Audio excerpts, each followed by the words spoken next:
বটের পাতাটা বড় বড় আর অশ্বত্থের পাতাটা সরু, একটা শীষ থাকে এরকম লম্বা। এখন এই দুটা কম্বিনেশন দেখবে যেখানে একসঙ্গে দুটা, সেই জায়গাটা মানে ওরা বেশি স্যাক্রেড মনে করে, পবিত্র শুদ্ধ। সেই জন্যে দেখবে এই জায়গায় এই যে বট আর অশ্বত্থ কম্বিনেশন হয়ে গেছে। এটাকে বলছো বটঠাকুর ফ্রিক অফ নেচার। এটা ফ্রিক অফ নেচার। হ্যাঁ, অশ্বত্থের সঙ্গে বট মিশে গেছে। হ্যাঁ হ্যাঁ, এই এই জায়গাটার মাহাত্ম্যটা বেশি, মানে লোকেরা এটাকে মাহাত্ম্য বেশি। তার কারণ দুটা শক্তি যখন এক জায়গায় মিট করে তখন তার পোটেন্সি বেড়ে যায়। এখন মানুষের মধ্যে পোটেন্সির একটা খেলা, সেই পোটেন্সি গ্রেটার পোটেন্সির থেকে সে ওটাকে চার্জ করে নেয় নিজেকে। সেই জন্য পুজোটা যেটা আবিষ্কার হয়েছিল সেটা কিছুই না, গ্রেটার পার্টটাকে অ্যাবজর্ব করে নেওয়া, পূর্ণতার মধ্যে নিজেকে জাগিয়ে রাখা। তুমি তো একটা নতুন ডেফিনেশন দিলে পূজার। হ্যাঁ, পূজা মানে হলো যে গ্রেটার পোটেন্সি, গ্রেটার পাওয়ারটাকে একটা স্মলার পাওয়ার অ্যাবজর্ব করার যে প্রসেসটা, সেটা হলো পূজা। হ্যাঁ, এটা দেখো অনেকগুলো ডাইমেনশন আছে, কারণ বোধ সত্তাটা হচ্ছে সর্বব্যাপী, অখণ্ড, তার সব দিকেই চোখ নাক কান। এই জন্য বলে যে বোধেরকে অবলম্বন করিতে ইন্দ্রিয়গুলো সচেষ্ট হয়। এখন বোধটা সব জায়গায় অল পারভেডিং, ওর কখনো কোনো জায়গায় অ্যাবসেন্স নাই, কিন্তু তার যে সাবঅর্ডিনেট ফাংশনগুলি সেগুলো কতগুলো কন্ডিশনের মধ্যে দিয়ে হয়। সেই কন্ডিশনের মধ্যে হতে গেলে ইন্দ্রিয় দরকার হয়। তো ইন্দ্রিয়গুলি এক একটা এক এক রকম কাজ করছে, তার মধ্যে বোধেরই ফাংশন হচ্ছে স্পেসিফিক।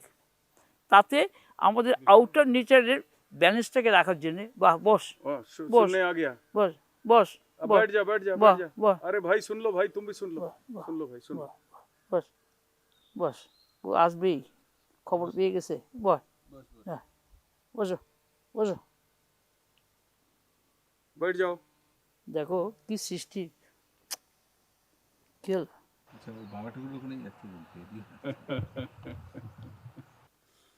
ও শুনতে পেরেছে।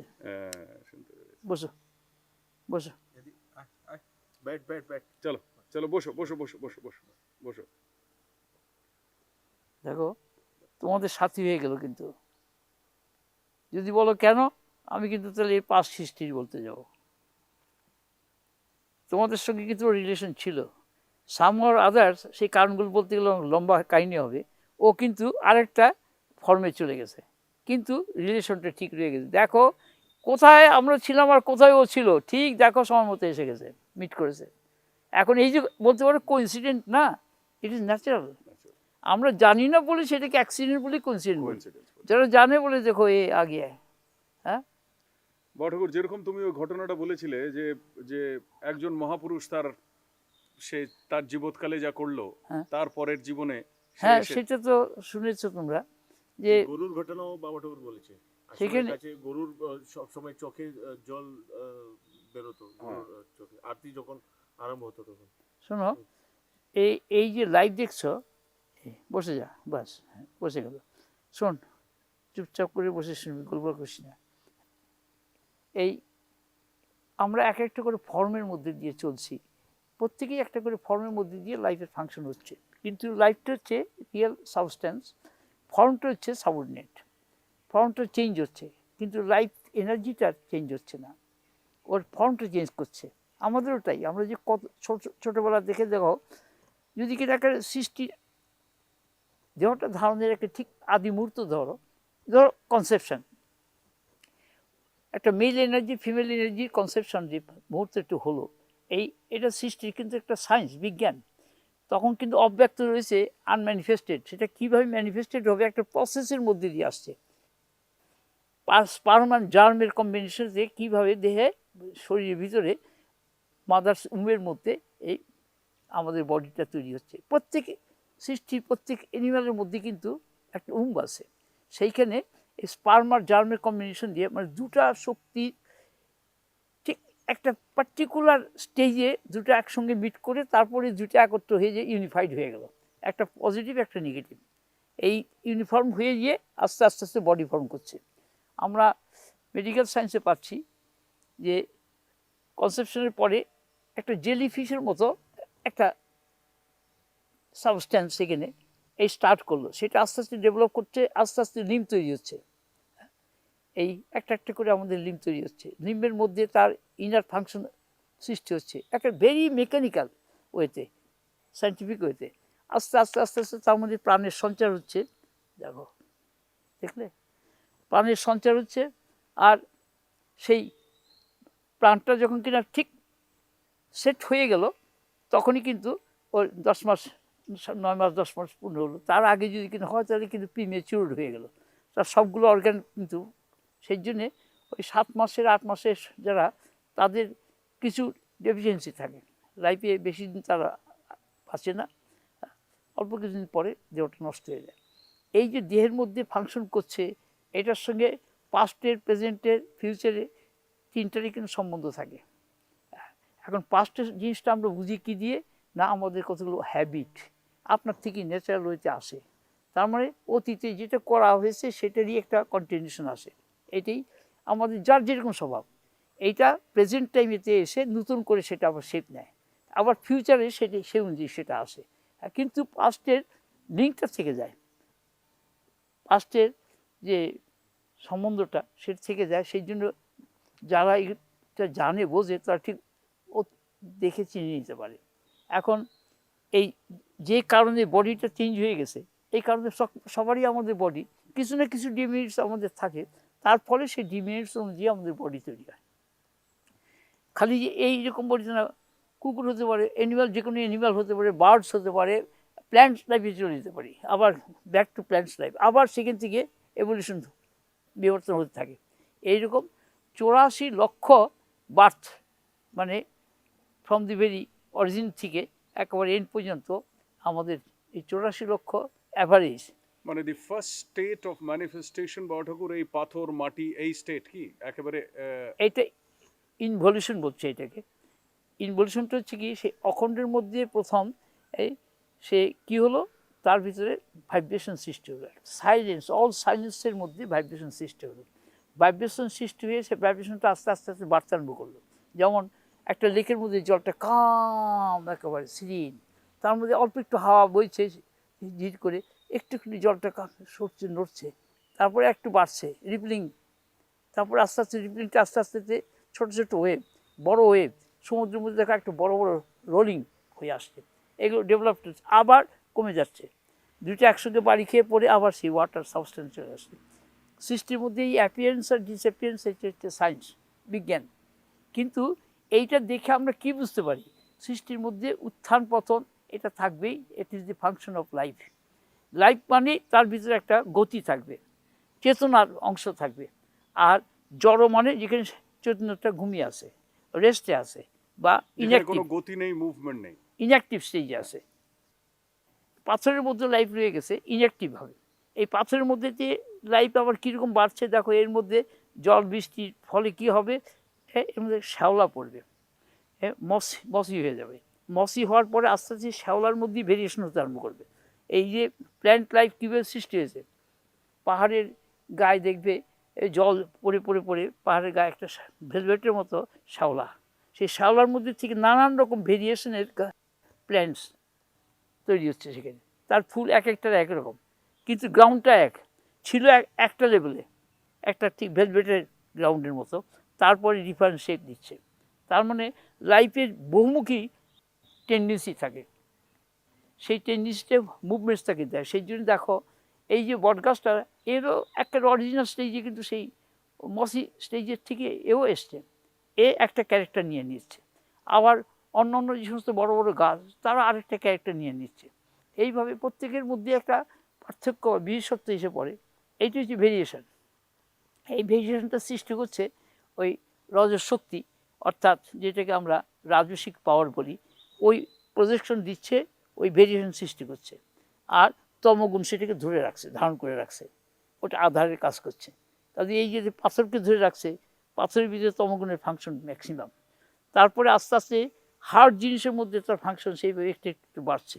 লাইফের মধ্যে এই বডিটা হচ্ছে তমগুণের, বডি ধারণ করে রেখেছে। একটা যেমন একটা সুন্দর জিনিসকে রাখার জন্য আমরা একটা আধার চাই, ভিকল আধার, তো পাত্র, তো দেহটা হচ্ছে একটা পাত্র, এই আধার, এর মধ্যে চৈতন্য ভরা আছে, যতটুকু চৈতন্যের মধ্যে আছে সে কাজ করছে।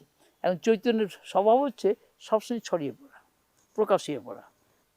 আর তমগুণের কাজ হচ্ছে সবসময় এটাকে ঢেকে রাখা, রজগুণ এটাকে খালি নিয়ে ভেরিয়েশন সৃষ্টি করছে, মুভমেন্ট। এই তিনটা শক্তি একত্র সবসময় থাকে, কোনটা বেশি কোনটা কম এইভাবে ফাংশন করে, কিন্তু কেউ সেপারেট হয়ে যেতে পারে না। কিন্তু এই তিনটা হচ্ছে শক্তির ইনগ্রিডিয়েন্টস, এই তিনটা মিলিয়ে কিন্তু শক্তির রূপ।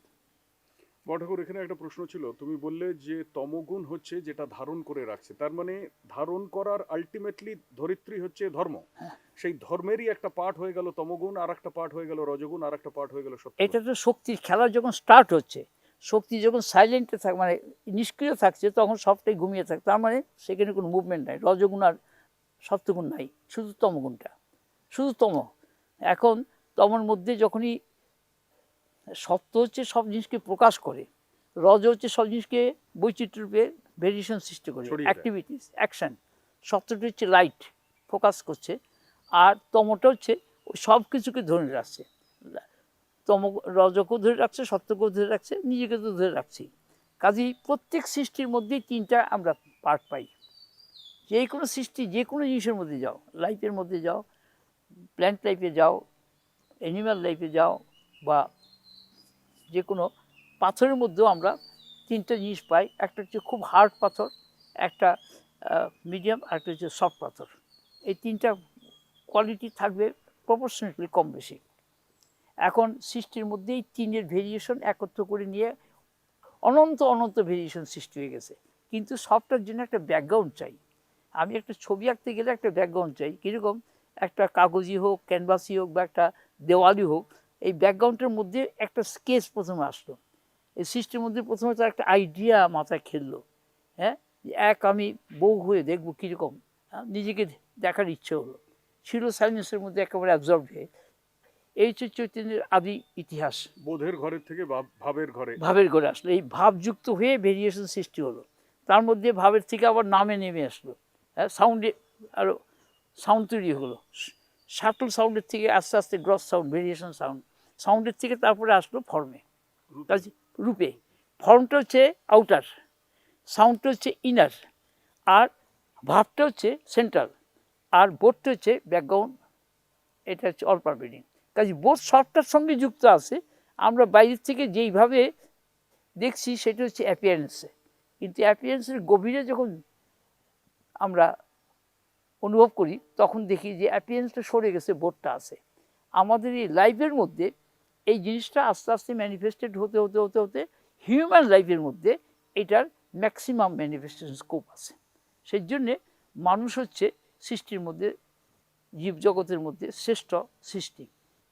মানুষের উপরে, মানুষেরই আরেকটা ক্লাস হচ্ছে দেবতা, সেও কিন্তু মানুষ। আর দেবতার একটা আরও হায়ার হচ্ছে ঈশ্বর, এটা হচ্ছে পার্সনিফিকেশন। কিন্তু পার্সনিফিকেশনের আগে কী ছিল? ইম্পার্সোনাল ছিল। এই প্রসেসের মধ্যে, বিজ্ঞানের মধ্যে দিয়ে এই যে সেই অব্যক্ত ব্যক্ত হয়ে আসলো বিজ্ঞানের মাধ্যমে, বিজ্ঞানের আবার বিজ্ঞানে আসলো সে ইনার আভাস, এটা রিফ্লেক্টেড পার্ট, এখান থেকে একটা গ্রসে আউটারে চলে আসলো। কিন্তু সবটার মধ্যে একটা হারমোনি আছে, কেননা সত্যগুণ হারমোনি এটাকে বজায় করে। সত্যগুণ সবসময় লাইট, হারমোনি এবং কনকর্ডেন্স, যে ভাবটা, ব্যালেন্স, ইউনিফর্মিটি। হ্যাঁ, আর রজগুণটা সবসময় কিন্তু ওটাকে ভেঙে দেওয়ার চেষ্টা করে, খালি ম্যানিফোল্ড করার চেষ্টা করে, ওটাকে ডিভাইডেড করে, ওটাকে প্রজেকশন দিয়ে ভিন্ন ভিন্ন ভিন্ন ভিন্ন করছে। আর তমগুণ সব কিছুকে ধরে রাখবার চেষ্টা করছে। তমগুণকে আমরা খারাপ বলি, জানি না বলে, কিন্তু তমগুণ ছাড়া তো আমাদের শরীর টিকবে না। কাজে আহারের মধ্যে আবার তিনটা জিনিস পার্ট আছে, একটা সাত্ত্বিক পার্ট, একটা রাজসিক পার্ট, একটা তামসিক পার্ট। আমরা কর্ম করছি, কর্মের মধ্যে তিনটা পার্ট আছে। কাজেই এই তিনের মধ্যে সমস্ত সৃষ্টি, সব কিছু রহস্য রয়েছে। এইটা ফর্মুলা অফ 3 দিয়ে ধরা পড়ে। কিন্তু ফর্মুলা অফ 3 মানে supervised by or witnessed by background consciousness. কনসাসনেসকে বাদ দিয়ে কিন্তু রজও নাই, তমও নাই, সত্যও নাই। কিন্তু এই কনসাসনেস জিনিসটা কী? বলে বোধটা শুধু বোধ দিয়ে তুমি অনুভব করতে পারো, ওর কোনো সাবস্টিটিউট নাই।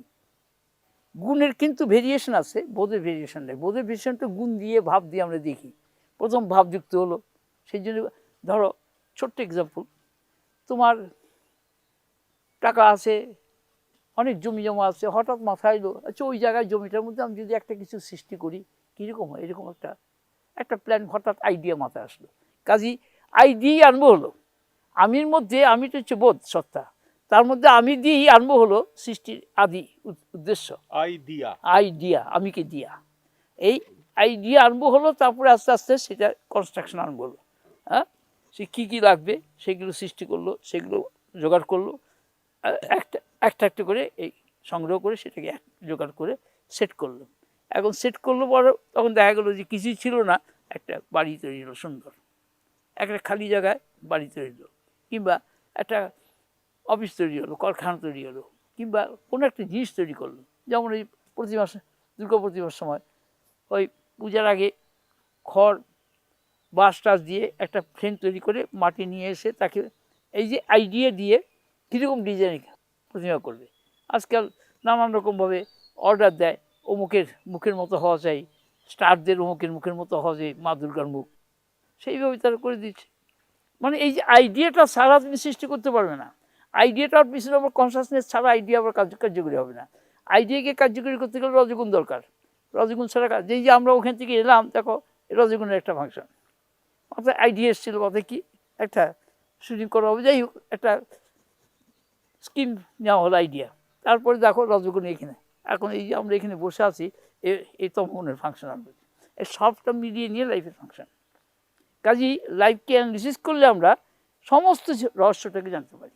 বাবা ঠাকুর, যা কিছু বাইরে আমরা শুনতে পাই, যেভাবে তমগুণটা রজগুণটাকে ডিফাইন করা হয়, সে তো একেবারে, তুমি তো একেবারে কমপ্লিটলি নতুন ডেফিনেশন দিচ্ছ। এই ডেফিনেশনে তো there is nothing called bad. This is the science of oneness and science of duality, সেখানে আবার আরেক রকম বলছে, আর সায়েন্স অফ প্লুরালিটি বা রিলেটিভিটি সেখানে আবার আরেক রকম বলছে। তো কাজেই এই যে বিজ্ঞানেরও চারটে স্টেজ, প্রজ্ঞানের বিজ্ঞান, বিজ্ঞানের বিজ্ঞান, জ্ঞানাভাসের বিজ্ঞান, আর অজ্ঞানের বিজ্ঞান।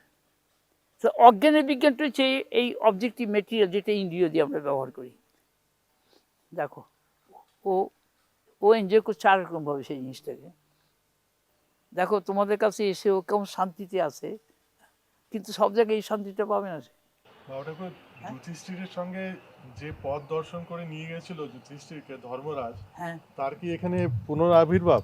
না, তার আবির্ভাব তারই, সে তো দেখো রয়েছেই সেই সবসময়। একটা ইনসিডেন্ট দিয়ে তো সবটাকে বলবো, ওইটা একটা ইনসিডেন্ট হয়ে ওইরকম একটা ঘটেছিল, সেটা সব জায়গায় করতে পারে, সেইটাই যে আসবে যদি বলো, তাহলে যে একটা আমি খেলছে সবটার মধ্যে, এক চৈতন্য সব কিছুর মধ্যে, কিন্তু এই ভেরিয়েশনের মধ্যে সেই এককে আবিষ্কার করা, দ্যাট ইজ সাধনা, দ্যাট ইজ তপস্যার দ্বারা তুমি হবে, তপর দ্বারা, তাপের দ্বারা তুমি বৈচিত্র্যকে আবার একে নিয়ে আসতে পারবে। যেমন আমরা রান্না করতে গিয়ে সব কিছু মিশিয়ে দিয়ে শেষে সেই পুষ্টিটা তৈরি হচ্ছে, একটা ওয়াননেসে আসছে। ওই তাপের দ্বারা সমস্ত জিনিসটাকে একত্র করে একটা তরকারি তৈরি হচ্ছে, তার আগে আলাদা আলাদা আলাদা মশলা আলাদা, সবজি আলাদা, এইরকম ভাবে জীবনের মধ্যে সব জিনিসটাই যোগযুক্ত হয়ে এইভাবে হয়ে চলছে। It is the law of becoming. আর আমরা যেটা করছি অ্যাসার্টিভ করে সেটাকে আমরা আরও মাঝখানে হেল্প করছি, ওটাও একটা পার্ট। হ্যাঁ, সেখানে কিছু ভাঙছি, কিছু গড়ছি, সবই করছি। কাজে প্রত্যেকের মধ্যেই তিনটা শক্তি ওয়ার্ক করছে।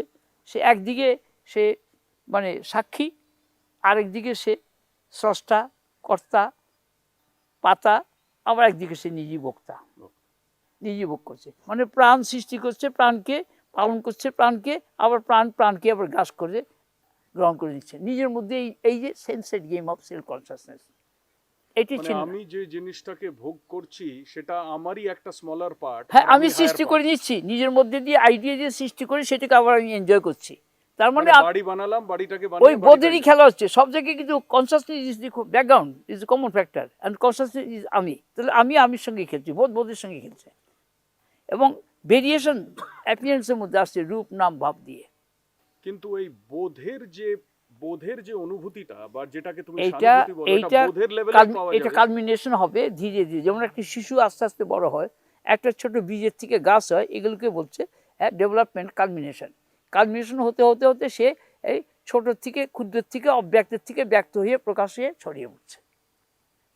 কাজে এই যে মানুষ অব্যক্তের মধ্যে ছিল, মাতৃ জঠরে, তখন তার ফর্ম ছিল না, সে কিভাবে ছিল আমরা এখন জানতে পারছি না, কিন্তু সাধনার মাধ্যমে জানা যায় সে যেমন ছিল তেমনই আছে, তেমনই থাকবে, কিন্তু তার মধ্যে অ্যাপিয়ারেন্স হচ্ছে নানান রকমের এই বৈচিত্র্যের খেলা। এইটাই হচ্ছে লীলা। কিন্তু লীলা করতে গেলে তো আমাকে একটা ব্যাকগ্রাউন্ড চাই, ওটি নিত্য, মানে আমিকে কেন্দ্র করে আমার বোধ খেলা করে নানা রূপ নাম ভাবের মাধ্যমে। সেই আমিটা হচ্ছে কনসাসনেস। এখন এই কনসাসনেসটাই যে আমি, এইটা আমরা ভুলে গেছি, হারিয়ে গেছি। এইটাকে আমাদের আবার উপলব্ধির মধ্যে যখন আসবে তখন আমরা আবার সেই ওয়ানডেতে এসে পৌঁছে যাব। যে ওয়ানডের থেকে আমরা বেরিয়ে এসেছিলাম, আমাদের journey back to that oneness এসে যাবে। কাজে জার্নি ফ্রম ওয়াননেস টু মেইননেস, এই সৃষ্টি, আবার ফ্রম মেইননেস টু ওয়াননেস। আবার এটাকে ছোট্ট একটা এক্সাম্পল দিচ্ছি। সারাদিন পরিশ্রম করি আমরা নানান রকমের, প্রত্যেকেই কিছু না কিছু কাজকর্ম করে পরিশ্রম করে, এখানে যায় ওখানে যায়, ওর সঙ্গে মিট করে কত রকম। আর সে রাত্রিবেলা খাওয়া দাওয়া করে ওই যে বিশ্রাম করলো, সব আবার নিজের মধ্যে নিজে ঢুকে গেল। তখন বহির্জগৎ কিন্তু অফ হয়ে গেল। ঘুমের মধ্যে 6 ঘন্টা 8 ঘন্টা সেখানে কিন্তু ওয়াননেস এসে আছে। আর কোনো সৃষ্টি নেই, কোনো ক্রিয়া নাই, কোনো মানে পজিটিভ নেগেটিভ ফাংশন নেই। আবার যেই সকালবেলা হলো জেগে উঠলো, যেমন আমরা ঘুমের থেকে উঠলাম আবার এখানে চলে আসলাম, সারাদিন কেটে কেটে রাত্রিবেলা যে আবার ঘুমিয়ে পড়বো। এই যে প্রত্যেকের মধ্যেই ঠিক একই ল ওয়ার্ক করছে। আমরাই যে কেবল ঘুমোচ্ছি তা না, সৃষ্টি জগতে সবাই। এই গাছও ঘুমোচ্ছে, গাছও যে বিশ্রাম করছে, এটা আমরা জানি না। গাছের সঙ্গে যদি তুমি ভাব করো, তুমি সমস্ত গাছের সাথে তুমি কথা বলতে, তোমার কথা রেসপন্স করবে গাছ। তুমি একজন ভদ্রলোকের কথা বলেছিলে যার কথায় গাছ এরকম করে নুইয়ে আসতো পাতার সাথে, হ্যাঁ, সে আদর করতে গেলে হাত বাড়ালে পাতাটা তার কাছে, হাতের কাছে চলে আসতো। তাকে আদর করতো, সে পাতাগুলি কি অনুভব করতো সে এক্সপিরিয়েন্সে বোঝা যেত। এখন আরেকজন সাধু থেকে মিট করেছিলাম তোমার দেওঘরে। সেই সাধু ওই গাছের কাছে গিয়ে কি বলতো, কি করতো, তখন দেখতাম গাছের ডালটা আস্তে করে বেঁকে এসে ওর হাতের কাছে আসলো। ও একটু আদর টাদর করে দিল, তারপর গাছটা ডালটা উঠে গেল। মানে এগুলো দেখে তবে বিশ্বাস করবে তো, তার মানে আমাদের আগে দর্শন চাই। বিনা দর্শন বিশ্বাস হবে না। আমাদের জ্ঞানটা বাড়িয়ে আরও একটা গেটার কোনো অ্যাসপেক্টের সঙ্গে যুক্ত হলে পরে। এইভাবেই সৃষ্টির মধ্যে সব জিনিসটাই আবার সেট করা আছে, সাজানো আছে। হ্যাঁ, কবে কখন কার সঙ্গে কীভাবে দেখা হবে, ই হবে, সব একটা অঙ্কের হিসাবের মতো। সেটির জন্য এটাকে ইংরেজিতে বলে প্রিডেস্টিন, প্রি অর্ডেন। একেবারে মানে হিসাবের এক বিন্দু এদিক ওদিক হবে না। কিন্তু সেটা যতক্ষণ আমি না জানছি ততক্ষণ তো আমার রিয়াকশন আছে, জানার পরে রিয়াকশনটা কমে যাবে। কাজেই জানার যতই বাড়বে ততই তোমার ভিতরে এই স্টেবিলিটিটা আসবে, এবং স্থির প্রশান্ত হয়ে ধীর স্থির প্রাজ্ঞবিজ্ঞ যখন হলে তখন কিন্তু কন্ট্রাডিকশন আর তোমাকে আর বিব্রত করবে না। কিন্তু যতক্ষণ সেটা না জানা যাচ্ছে ততক্ষণ বিব্রত হচ্ছে আমরা। কাজেই আমাদের ভিতরে সেই বোধের ফাংশন যত বাড়তে থাকবে তত আমরা সোভার, সাবলাইম এবং সিরিন নেচার প্রাপ্ত হব। কাজেই এই দেশের ভারতবর্ষের কালচারটা খুব প্রাচীন। এখানকার ঋষিরা এই জিনিসগুলোকে খুব ভালো স্টাডি করেছিল। তারা এই সম্বন্ধে অনেক কিছু বলে গেছে, যে কীভাবে জীবনের শুরু, মাঝখানের অবস্থা, তারপরে শেষটা কীভাবে হয়, তার নানান রকম রেকর্ড আছে। এখন সেগুলো অনেক জিনিস নষ্ট হয়ে গেছে, আমরা সেগুলোকে চর্চা করিনি বলে। আবার কিছু কিছু লোকে চর্চা করছে, তারা জানতে পারছে। আজকে দেখো, এই যে কথাগুলো তোমাদের বলছি, এগুলো কিন্তু তোমাদের মধ্যে রয়েছে, শুধু ঢাকা বলার সঙ্গে সঙ্গে জেগে উঠছে, তুমি অনুভব করতে পারছো, তোমারই নিজেকে দিয়ে তুমি অনুভব করছো, তার মানে তোমার মধ্যে এটি রয়েছে, ইট এক্সিস্ট দেয়ার। এইভাবে আমরা এই সঙ্গের সংস্পর্শে এসে যেমন সঙ্গ করবো তেমন আমাদের মধ্যে ডেভেলপমেন্ট হবে। ঠান্ডার বরফের মধ্যে হাত দিলে হাতটা ঠান্ডা, আগুনের পরে হাত দিলে হাতটা গরম। কাজেই নেচার যার সঙ্গে আমি মিট করবো সেইটার এই অনুভূতি আমার ভিতরে খেলবে। তো এইভাবেই দেখা যায় যে সঙ্গের যে মহিমা, এটা এইভাবে প্রচার হয়েছে। দেখো, পশু ওরা কথা বলতে পারে না, কিন্তু ভাষাটা বোঝে কী করে না, এমন কতগুলো আমাদের মুভমেন্টস আছে জীবনে যেটা সবার মধ্যে কমন। সেই কমনটা ধরেই কিন্তু ও চলবে এবং আরও অন্য যে সেও চলবে। হ্যাঁ, এখন এটা যারা অবজার্ভ করে তাদের কাছে এটা কিন্তু খুব সোজা।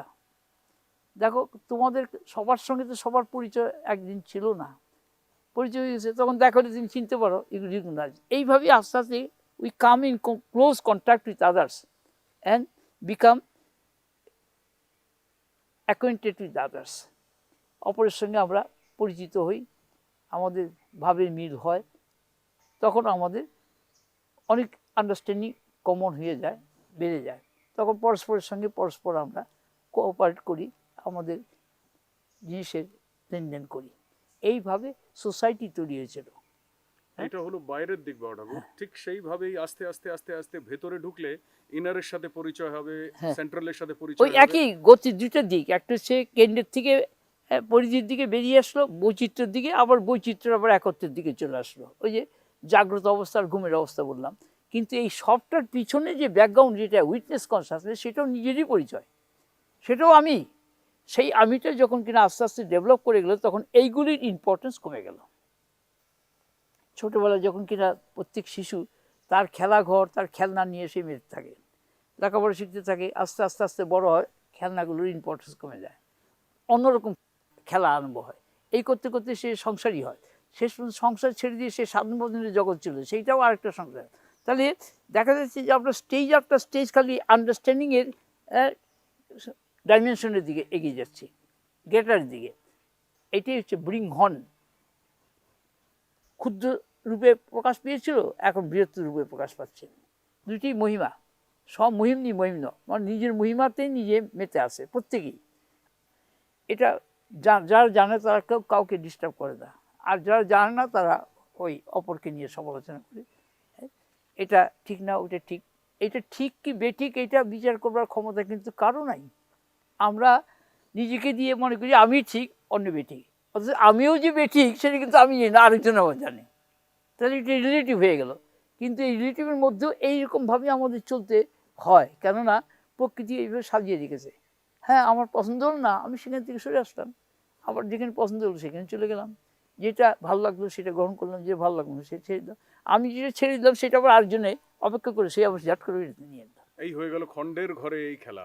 আবার অখণ্ডের ঘরের মানুষ যখন সম্পর্ক হয়, তখন সে সমস্ত জিনিসটাকে নিয়ে, যেটাকে তুমি কোয়ালেস করা বলো, সমস্ত জিনিসটাকে নিজের মধ্যে সেটা নিজে কীরকম absorb জানো, করে নেয়।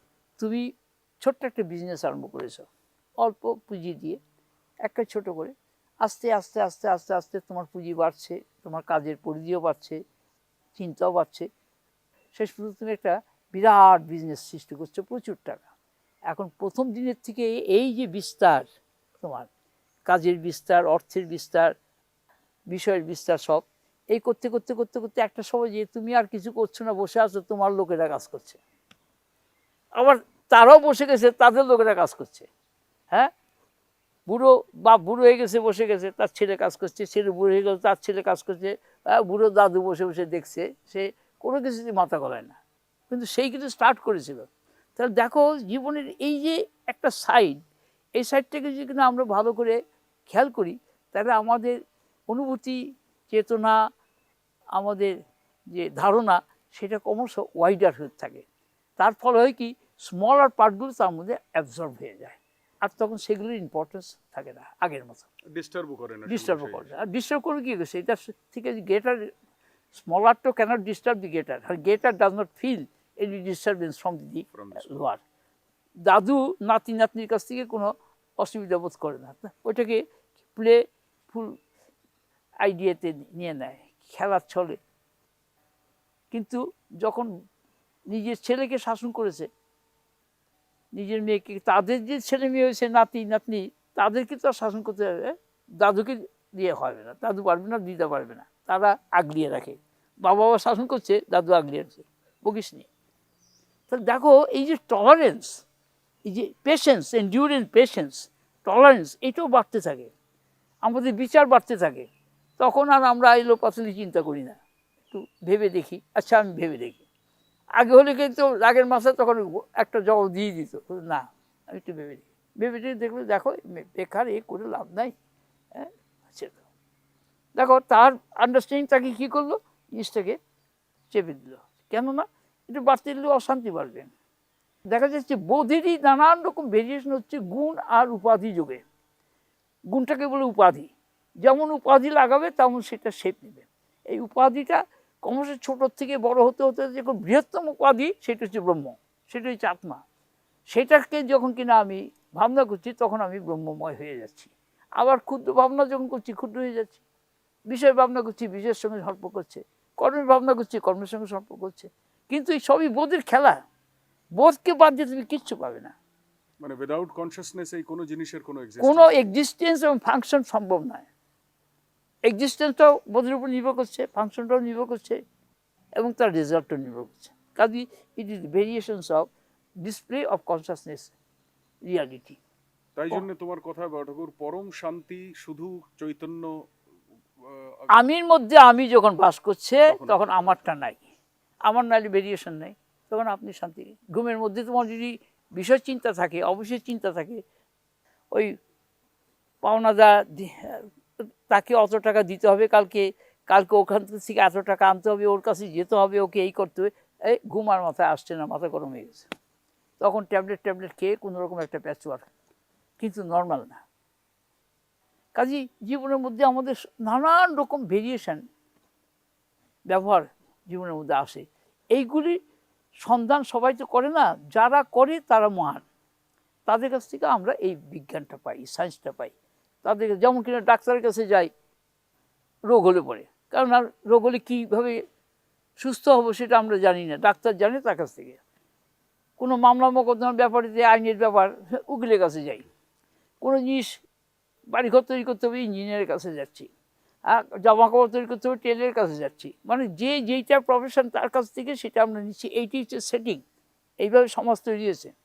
হ্যাঁ, আমি রূপ দেখতে চাই তো আমার চোখ খুলতে হবে, কান শব্দ শুনতে চাই, গান শুনতে চাই তো আমার কান খারাপ ঠিক রাখতে হবে। কান যদি আমি না শুনি তাহলে আমি গান শুনবো কী করে? এরকম যদি আস্বাদন কিছু করতে চাই তাহলে আমাকে জীবে সাজিয়ে নিতে হবে। এগুলো হচ্ছে ব্যবহারিক দিক। আবার যখন আমি বিশ্রাম করছি সবগুলো একসঙ্গে কিন্তু রেস্ট নিচ্ছে, তখন দরকার নেই, প্রয়োজন নেই। তাহলে এইভাবে দেখা যাচ্ছে যে আমাদের ভিতরে শক্তি জাগ্রত হয়, সে ক্রিয়া করে সত্তাকে অবলম্বন করে, আমিকেই কেন্দ্র করে। আমির যে ভাব, স্বভাব, স্বর যে ভাব, সে খেলছে। এটি শক্তির খেলা আরম্ভ হয়ে গেল। শক্তি আলাদা, নিজেকে বাদ দিয়ে শক্তি নাই। আমি নাই তো শক্তি কোথায়, কে জানবে শক্তি? কাজেই শক্তিটা কিন্তু আমিরই কিন্তু একটা পার্ট, আলাদা করা যায় না, ইনসেপারেবল। এখন শক্তিও আমি, সত্তাও আমি, দুটি বোধ। একটা হচ্ছে অ্যাক্টিভ আর একটা হচ্ছে স্ট্যাটিক। একটা হচ্ছে ব্যাকগ্রাউন্ড আর একটা হচ্ছে ফোরগ্রাউন্ড। হ্যাঁ, আমি এগুলোকে শুধু বুঝবার জন্য ছোট ছোট কথা দিয়ে বলছি, প্রত্যেকেই যাতে এই জিনিসটা উপলব্ধি করতে পারে, কারণ তোমাদের প্রত্যেকের সঙ্গে ঠিক এইরকম সম্পর্ক। আচ্ছা বাবা ঠাকুর, ওই যে তাহলে ওই যে আধ্যাত্মিক শক্তি বলে না, হ্যাঁ, যে ঋষিমুনি হ্যাঁ, এই আধ্যাত্মিক হচ্ছে বাইরের থেকে ভিতর, আধ্যাত্মিক শক্তিটা বাইরের থেকে জিনিসটা যখন আমরা ভিতরে নিই সেটি আধ্যাত্মিক। অন্তরে নেওয়ার নাম হচ্ছে আধ্যাত্মিক। অন্তর থেকে কেন্দ্রে যখন নিয়ে এলাম তখন সেটা হলো দৈব। তার থেকে যখন পরে ছিল সেটা হলো আত্মিক। এই শব্দগুলো এইভাবে ব্যবহার হয়েছে, একটা ইন্ডিয়ার লেভেল, একটা মনের আর একটা বোধের। সবটার মধ্যে বোধই আছে। কাজে মনের ব্যাপারটা হচ্ছে সব আধ্যাত্মিক। যখন মন দিয়ে কিছু করছি, এই যে পূজা অর্চনা করছি, তাতে ইন্দ্রিয় ব্যবহার হচ্ছে, কিন্তু মন অনুসারে এটা এই করতে হবে, এটা এই করতে হবে, এইভাবে। আর বাইরে যখন কাজ করছি, এখন কথাগুলো আমরা ব্যবহার করি অনেক কথা, কিন্তু তার অর্থটা আমরা ভুলে গেছি, সেই জন্যে আমাদের কথাগুলো অসুবিধা হয়। যেমন ধর্মের কর্ম, এখন কর্মটা আমরা বাইরে ইন্দ্রিয় দিয়ে করি, ধর্মটাও কতগুলো ইন্দ্রিয় দিয়ে করি বলি আমরা মনে করি, কিন্তু আসলে ধর্মটা হচ্ছে মনের। মনই সব কিছুকে ধারণ করে রেখেছে, ভালো মন্দ সুখ দুঃখ সব মনেরই, কিন্তু বাইরে ইন্দ্রিয় দিয়ে আমরা সেটাকে ব্যবহার করছি। বাইরে হচ্ছে কর্ম, অন্তরে হচ্ছে ধর্ম, আর হৃদয়তে হচ্ছে সারমর্ম, অর্থাৎ সমস্ত কিছুকে ধরে রেখেছে হৃদয়। সে যেমন ধরে রেখেছে সেখান থেকে সে সাপ্লাইও দিচ্ছে। আমার হৃদয়টা যদি না থাকে তাহলে আমার কোনো রেসপন্স আমার থাকবে না, আমি ডেড। কাজেই হৃদয়ের ক্ষেত্রে আমরা পাচ্ছি সে এককে, অন্তরে পাচ্ছি দুই বৈচিত্র্যকে, বাইরে দেখছি আমরা না অন্তর্ভুক্ত। এখন এই চোখে এগুলো দেখছি, যদি এখন চোখ বন্ধ করি তাহলে এই রূপগুলো থাকবো না, কিন্তু শব্দটা কানের মধ্যে রয়ে গেছে, মনটাও রয়ে গেছে। ঘুমিয়ে যখন পড়লাম তখন মনটাও তো ঘুমিয়ে গেল। আর যারা তপস্যা সাধনা করে তারা সমাধির মধ্যে নেমে যায়। তাদের ঘুমটা হচ্ছে তামসিক, মানে অজ্ঞানের মধ্যে ডুবে যাওয়া, আর সমাধিটা হচ্ছে জ্ঞান সত্তার মধ্যে ডুবে যাওয়া, সেখানে অজ্ঞান অ্যাবসেন্ট হয়ে যায়। এটা খুব দুর্বোধ্য জিনিস, এটা সবাই বুঝতে পারে না। যারা সাধন ভজন করে অনেক এগিয়ে যায় তাদের কাছে এটা অনেকটা ক্লিয়ার। কাজেই এই স্তরটা সবার জন্য নয়। যেমন কিনা ধরো প্রাইমারি সেকশনের বিদ্যা সবার জন্য, তারপরে মাধ্যমিক, উচ্চ মাধ্যমিক, তারপরে তোমার ডিগ্রি কোর্স, তারপরে মাস্টার কোর্সে চলে গেল। তারপরে যদি কিনা আরও কিছু করতে যায় তখন পিআরএস, পিএইচডি, আরও হায়ার গেল। এগুলো হচ্ছে স্টেজ আফটার স্টেজ। তাতে কিন্তু মানুষের বাইরের অ্যাপিয়ারেন্স চেঞ্জ হলো না, তার বোধটা চেঞ্জ হয়ে গেল, অ্যাপিয়ারেন্সটা কি হয়ে গেল। কাজে মানুষের মধ্যে একেবারে অতি অল্প বুদ্ধির লোকও আছে আর বৃহত্তর বুদ্ধির লোকও আছে। এখন সমস্ত ক্ষেত্রেই তাই। এই যে চাষবাস যারা করে চাষি, তাদের মধ্যে কতগুলো গ্রেডেশন আছে। একদল হচ্ছে খুব এক্সপিরিয়েন্সড, আর দল হচ্ছে নিউ ফাইট, বিগিনার্স। সর্বকর্মক্ষেত্রেও ঠিক তাই, খেলাধুলার ক্ষেত্রেও তাই, কালচারের ক্ষেত্রেও তাই। আর তোমার অফিস টফিসে দেখো, যারা কিনা মোস্ট এক্সপিরিয়েন্স তারা হায়ার পোস্ট নিয়ে আসে, আর যারা নূতন তারা ওই ট্রেনিংয়ে গেছে, তারা কাজ করছে। আমাদের সমাজটা এইভাবে তৈরি হয়েছে। সমস্ত মানব সমাজের মধ্যে দেখবে তিনটে গ্রেডেশন, একটা হচ্ছে লোয়ার লেভেল, একটা মিডল, একটা হায়ার। হায়ারের উপরে যারা আছে সে সংখ্যা খুবই কম, সেটা সাধারণ মানুষের কাছে ধরা পড়ে না, বাইরের থেকে সেটা কিছু বোঝা যায় না যে এই মানুষটার মধ্যে কী জ্ঞান খেলছে। কাজে সেগুলো আমরা তার সংস্পর্শে না আসলে বুঝতে পারবো না। আর তিনি যদি প্রকাশ না করেন তাও বুঝতে পারবো না। হ্যাঁ, সেটা তো এখন যাদের ভিতরে এটা খেলে তারা কিন্তু এটা প্রকাশ করবেই, তারা Nature-টাই তাই। লুকিয়ে রাখতে পারবে না। সূর্য Revealing উঠেছে, সূর্য তার আলোটাকে লুকিয়ে রাখতে পারবে? কাজে জ্ঞান, সূর্য যার উঠেছে সে আর ভিতরে জ্ঞান প্রকাশ হবেই। তবে হ্যাঁ, যার পরিপূর্ণ প্রকাশ হয়নি সে চুপ করে থাকতে পারে, কিন্তু পূর্ণ জ্ঞানী কখনো চুপ করে থাকবে না, নেভার, একজনকে পাবে না। কেননা জ্ঞানটা তো স্বয়ং প্রকাশ কিনা, যেমন সূর্য আলোটা দিচ্ছে স্বয়ং প্রকাশ। এই আলোটা লুকাবে কি দিয়ে? আলো তো আলোকে লুকাতে পারবে না, তার মধ্যে অন্ধকার নেই। কাজে জ্ঞান, সূর্য যখন ওঠে তখন সেই জ্ঞানটা আবৃত হয় না, কিন্তু আবৃত হয় ভাবের রাজ্যে এসে। ভাবের স্তরে যে জ্ঞানের অংশটা, সেখানে যেমন ছাদের উপরে আকাশে সে পরিষ্কার, ঘরের মধ্যে কত সরঞ্জাম জিনিসপত্র, আস্তে আস্তে ঘরের মধ্যে কত জিনিস রাখা আছে। কাজে ঘরের আকাশটার মধ্যে উপাধিযুক্ত, আর বাইরের ছাদের উপরে আকাশের মধ্যে কোনো উপাধি নেই। হ্যাঁ, সে কিন্তু আমি, বড় ঠাকুর, যে যার ব্রহ্মজ্ঞানী অজগরবৎ, হ্যাঁ, যার সেইখানে নিষ্ক্রিয়। এইখানে দুটো তিনটে মতবাদ আছে। এই মতবাদ যখন এসে গেলো, কাজে গুণ উপাধি এসে গেল, কাজে একেবারে পিওর হলো না। এখন ব্রহ্ম বলছে নিষ্ক্রিয়, তো ব্রহ্ম নিষ্ক্রিয় গেলে সক্রিয়টা কে হলো? তাহলে ব্রহ্ম ছাড়া আরেকটা কেউ আছে, কিন্তু সেটা অসিদ্ধ। এইখানে উত্তর তারা আর কেউ দিতে পারছে না। ব্রহ্মই নিষ্ক্রিয়, ব্রহ্মই সক্রিয়। এখন ব্রহ্মকে দিয়ে বললে তুমি সবই ব্রহ্ম, এইটা ব্রহ্ম, এইটা ব্রহ্ম না, এই কথা কিন্তু ব্রহ্মবাদে চলে না। ওটা আমাদের ইন্ডিয়া লেভেলে চলে। এটা পাথর, এটা ওটা প্রাণী, এটা এটা পাথর, এটা প্রাণী। প্রাণীর মধ্যে চেতনা আছে, পাথরের মধ্যে চেতনা ঘুমিয়ে আছে। ও ঘুমিয়ে আছে, কিন্তু ওর ঘুম আর এর ঘুম কিন্তু এক না, লেভেল কিন্তু আলাদা। দেখো কত বিউটিফুল জিনিস। ও কিন্তু ঘুমিয়ে আছে, আমরা ঘুমাচ্ছি, পাথর ঘুমিয়ে আছে। কাজে এই যে পাথরের মধ্যে লাইফ হচ্ছে একেবারে সুপ্ত। এই সুপ্তির কতগুলি গ্রেডেশন হচ্ছে। বৃক্ষের মধ্যে সে স্বপ্নের স্তরে আছে, প্রাণী জগতের মধ্যে সে জেগেছে কিন্তু পরিপূর্ণ না। মানুষের মধ্যে সে অনেকটা জাগ্রত, দেবতার মধ্যে আরও বেশি জাগ্রত। এইভাবে ঈশ্বরের মধ্যে সে পূর্ণ জাগ্রত। আর ব্রহ্মের মধ্যে তার নিদ্রা জাগরণের প্রশ্নই ওঠে না।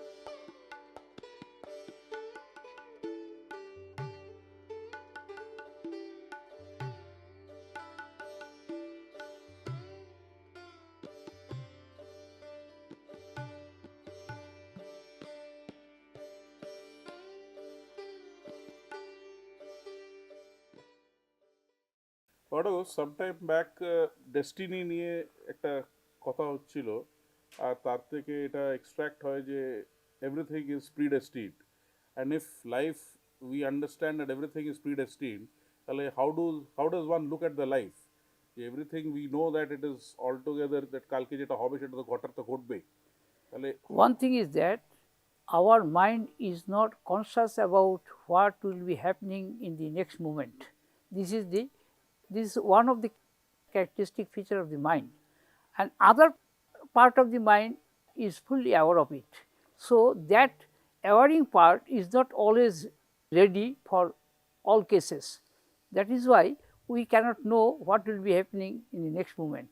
But there are some people whose mind is very steady and stable, can understand what will be happening in the next moment, and they can take the reading from the apparent conditions, environment, and other situations and activities.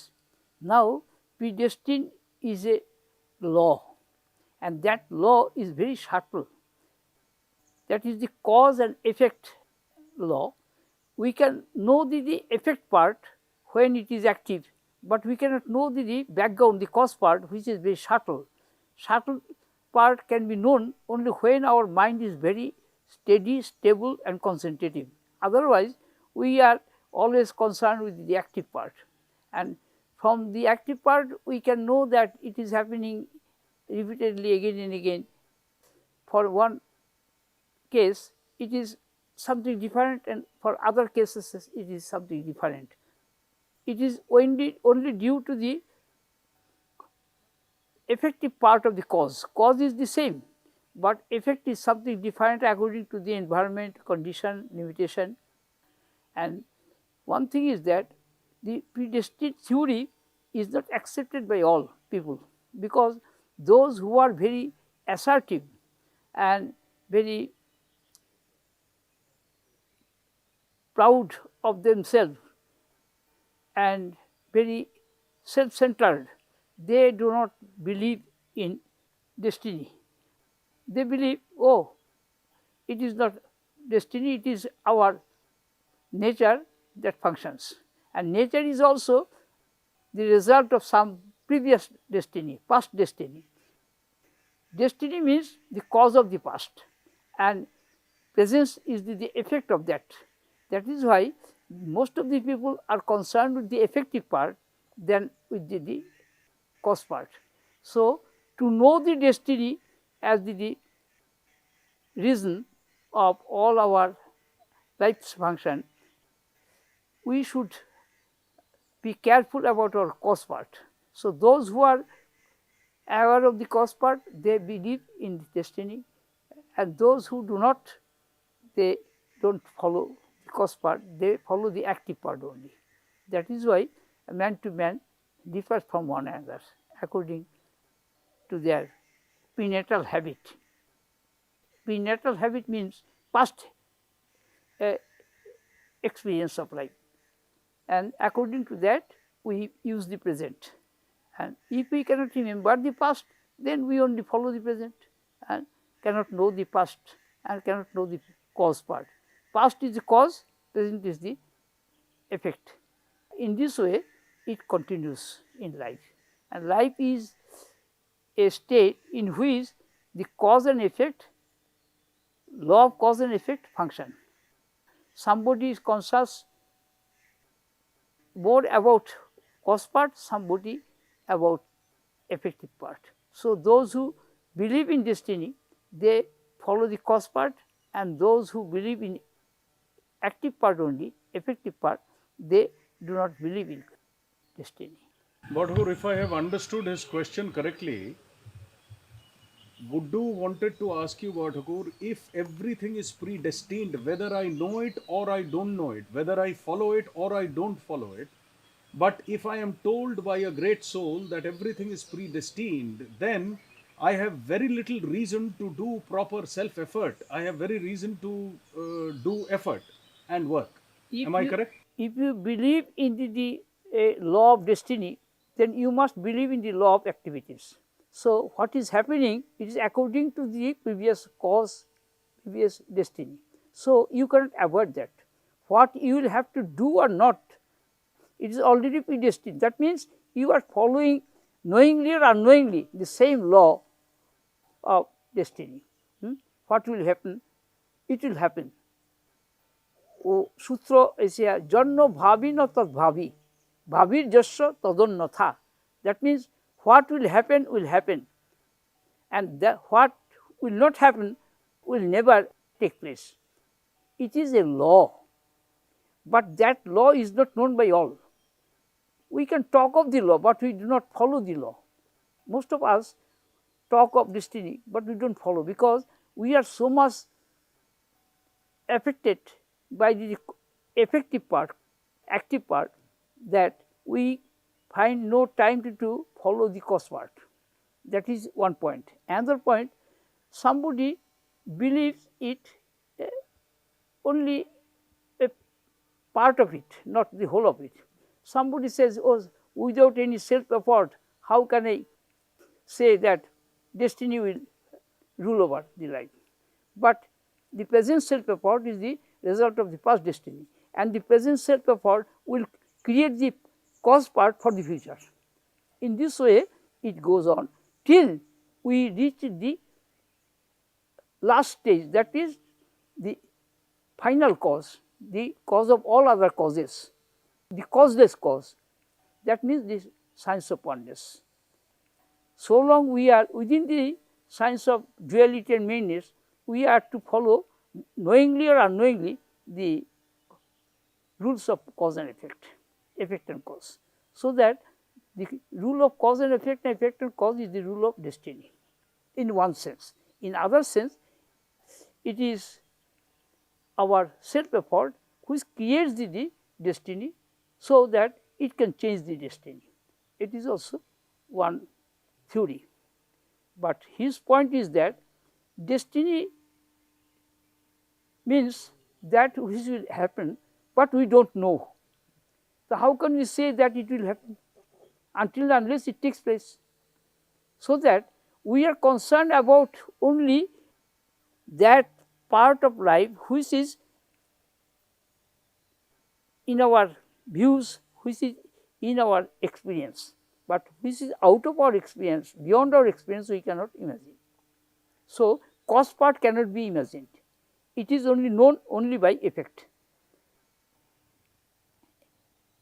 For example, if I knowingly put my hand in fire, it will burn, and if I put it without knowing, it is also burned.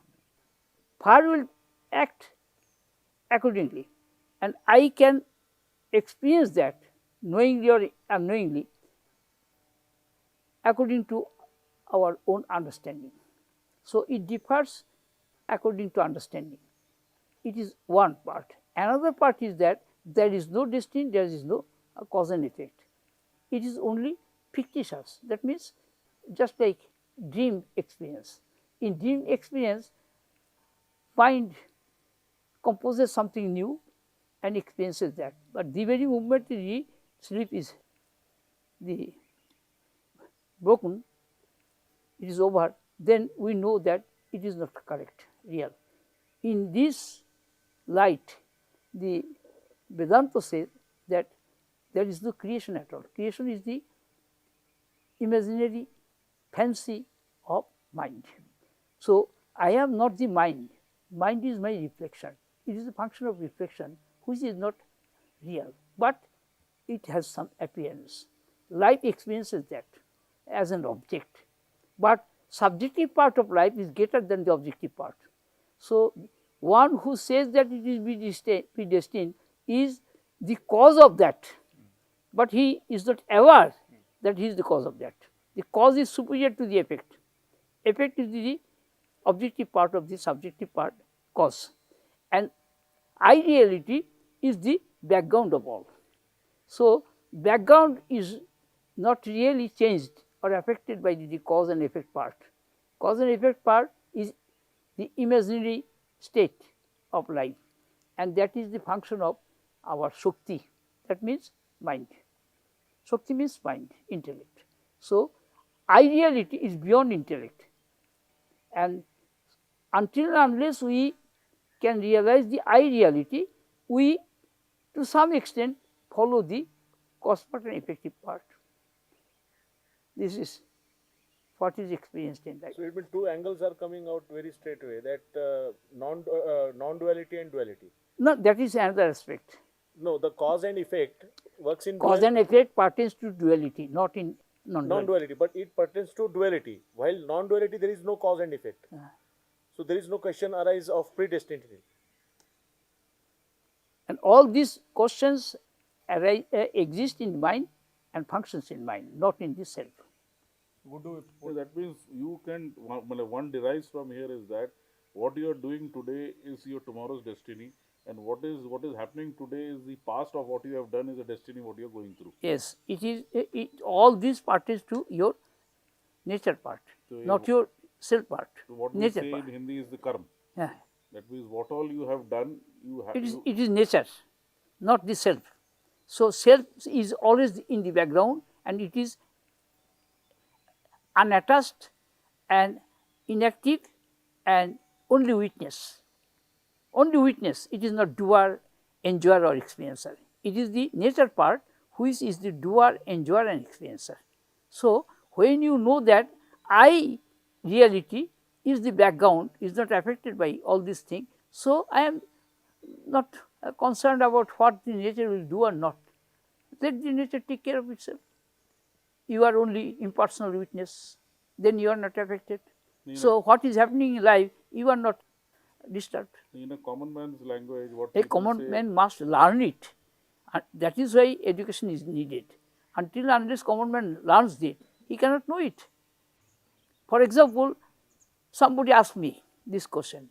When to someone asks the question, and when the answer is obtained, then he can know, yes, I had not thought like this, now I can understand this. It is the function of nature, not of the self.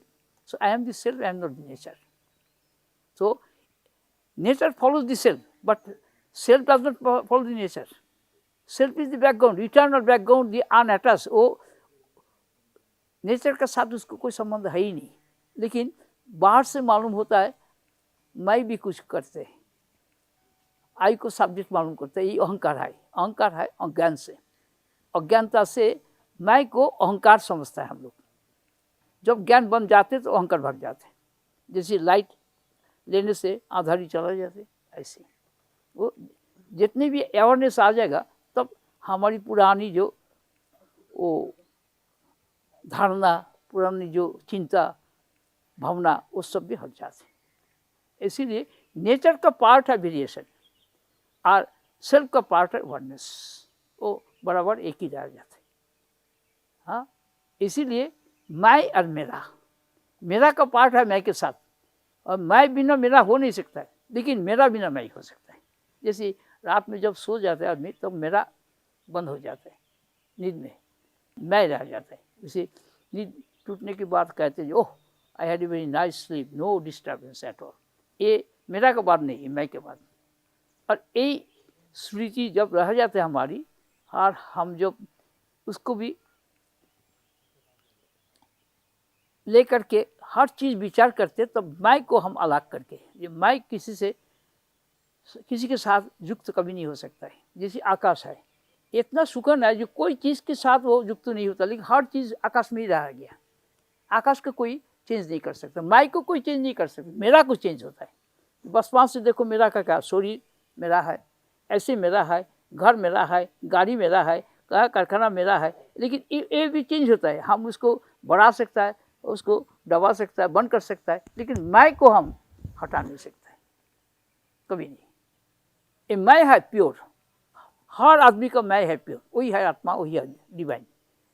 Divine का मतलब होता है जो pure है, unchanged है, जिसको कोई change होता ही नहीं, वो निर्विकारी है, निराकार है, उसका कोई आकार भी नहीं है, जिसका आकार है उसको विकार है, उसको क्रिया भी नहीं है, निष्क्रिय है, लेकिन वो है जैसे आकाश है, क्योंकि क्रिया नहीं है, आकार नहीं है, विकार नहीं है, लेकिन आकाश में जो चीज़ भी है, हर सृष्टि आकाश में है, लेकिन हर चीज़ का चेंज है, विकार है, लेकिन आकाश का कोई विकार नहीं। ऐसी माया का कोई विकार, आकाश से भी सुकन है मैं। वही है आत्मा, वही है रियलिटी, आई रियलिटी, उसके विकार थे। तो नहीं, in fact, to sum it up, that everything is predestined, but it is keeping only for the nature. yes, but keeping everything is predestined. It is not that one can sit like this and just see that okay, मेरे को तो कल वो मिलना ही मिल एक जाएगा। Nature वो आप भी तो what I believe is that what I have felt is that अगर मेरे को मिलना है, I am not ready to get up, but still some force will come in between me and I will get up and achieve that. देखो life में nature का function काफ़ी है हर आदमी का। वो जो साधु है उसको भी, हमारी इस भी नेचर काम करता है, लेकिन हमारी नेचर काम करता है ऐसे अकॉर्डिंग टू ऑल अंडरस्टैंडिंग। और सबका अंडरस्टैंडिंग बराबर नहीं रहता है। जिसका अंडरस्टैंडिंग क्लियर है उसको कर्म भी क्लियर है, जिसको अंडरस्टैंडिंग क्लियर नहीं है उसको हेजी होता है, कुछ मोटिव भी रहता है, कुछ बुरा काम भी करता है, बुरा चिंतन करता है, उसको अफसोस भी करता है, ऐसे ठीक नहीं किया, ये नहीं करना था, ऐसे नुकसान हो गया, ऐसी उसको समझ में आता है। और जो ठीक से करता है उसको कोई नुकसान मालूम ही नहीं होगा। तो इसका मतलब इसमें से ये एक दो एंगल है, प्रॉपर एक्शन और नॉन प्रॉपर वो एक्शन। तो है राइटसनेस, वो तो राइटसनेस अंडरस्टैंडिंग जितना भी काफ़ी है आ जाएगा, इतने राइटस आ जाएगा। अंडरस्टैंडिंग का ऊपर में सब हर चीज़ है। देखो एक आदमी खेती का काम करता है, लेकिन वो दफ्तर में काम नहीं कर सकता है, और जो दफ्तर में काम करता है वो खेती का काम नहीं कर सकता है। दोनों का नेचर अलग है, लेकिन आदमी में दोनों में मैं है।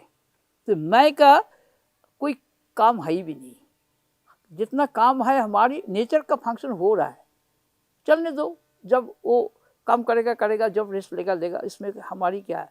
जब हमें ऐसे ही मालूम हो जाएगा तब हमारी कोई भावना नहीं रहेगा। वो nature will take care of itself.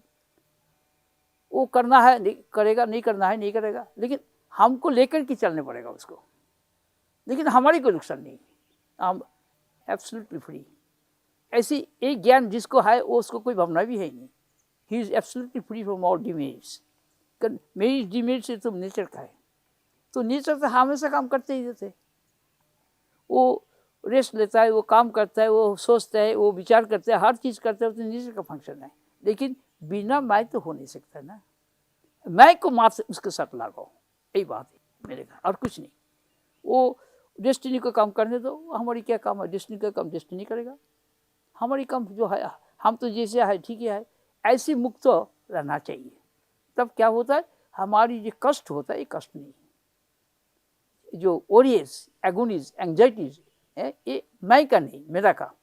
तो मेरा का तो देखिए रास्ता में कितना आदमी पढ़ा रहा, कितना आदमी दुखी आदमी है, तो ये तो दृश्य है, लेकिन रियलिटी कहाँ है।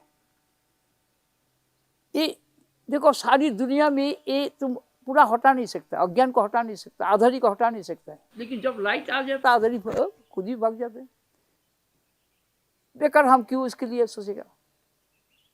इसका करते विचार, अपना काम करते रहो, जो हाँ destiny है बस, वो तो होता ही रहेगा। हाँ ये तो नीचे करते बस है। यानी इसमें इसमें मैं तो करते अभी इसे जैसे, मत करना। बाबा ठाकुर कहते हैं ना कि ये मैं नहीं करता है, लेकिन हम साक्षी है, नेचर करता है, मेरा ये वाली बात, स्वभाव करता है, स्वभाव नहीं। मेरे अंदर से सारे काम हो रहे हैं, उस काम के जो रिजल्ट आ रहे हैं वो भी अंदर ही उसका रिएक्शन एक्शन जो कुछ हो रहा है मैं लेकिन साक्षी, मैं सिर्फ साक्षी इसका में। विटनेस हूँ, साक्षी हूँ। यही क्रिटिकल पार्ट ये है। यही चीज खाली सब कर्म कुछ। कैसे करो कैसे ना करो, ये विज्ञान बहुत जगह दुनिया में मिलता है जहाँ पे समझाया जाता है ऐसे करो ऐसे मत करो, लेकिन याद रखना वो तुमको डूअर बनाते हैं। डूअर मीन्स तुम करो तो ये पाओगे, करो तो ये पाओगे। बाबा ठाकुर जिस विज्ञान को बता रहे हैं उस विज्ञान में करना धरना वगैरह कुछ भी तुम्हारा काम नहीं है। तुम्हारा सिर्फ तुम साक्षी हो, वो असली तुम जो है, असली तुम जो। आज जो तुम्हारी जो नेचर पार्ट है वो तो करेगा ही, करता रहे। वो तुम विचार करने से भी करेगा, क्योंकि नहीं वो करने स्वभाव है उसको करना। तो लड़ाई नहीं करेगा, अर्जुन ने इसे कहा। तो श्री कृष्ण ने कहा जो लड़ाई तुम करने, तुम तो क्षत्रिय है, तुमको लड़ाई करनी पड़ेगा, तुम स्वभाव करेगा, तुम नहीं करेगा क्या। 2-3 बाण अपोजिशन से सब आ जाएगा, तब तुम्हारी बार में तुम खुद भी उसको छोड़ोगे। ये तो नेचर है। नेचर तो कर्म करेगा, उसको कर्म भोग करेगा, उसको सोचेगा, तो नेचर का फंक्शन है। I can not disturb this, तो हम कर्ता बन जाएगा। मैं ना करता ना भोगता ना कहता, मैं साक्षी। ये है मैं का स्वरूप। और बिना मैं तो मेरा है ही भी नहीं। तो मैं तो मेरा का अधीन नहीं है, लेकिन अज्ञानी क्या कहता है, मेरा का अधीन है मैं, ये अहंकार है।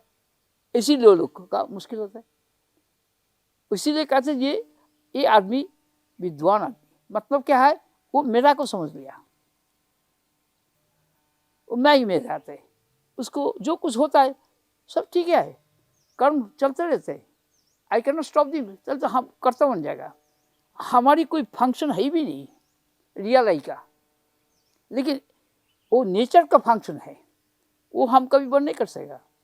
बंद करने जाएगा तो हम कर्ता बन जाएगा। तो ईश्वर कर्ता जब बन गया तो ईश्वर फंस गया, आत्मा फंसा नहीं, आत्मा के लिए जगत है ही भी नहीं, वो तो मैं खुद अकेला है। हम इतना महान है, इतना बड़ा है, इतना अनंत है, ये हमारी कोई सीमितता है ही भी नहीं, कोई अभाव है भी नहीं, हमारी अज्ञानता है भी नहीं, खाली खुद मैं है अखंड। ये आनंद से आनंद है, उसको कोई दुख निरानंद अभाव उसको हो नहीं सकता। लेकिन मेरा को है, मैं तो मेरा नहीं है, हमारी शैडो तो हम मैं नहीं, शैडो वो तेरा भी होता है, लंबा भी होता है, लेकिन मैं तो जो है जैसी साइज जैसी है ना।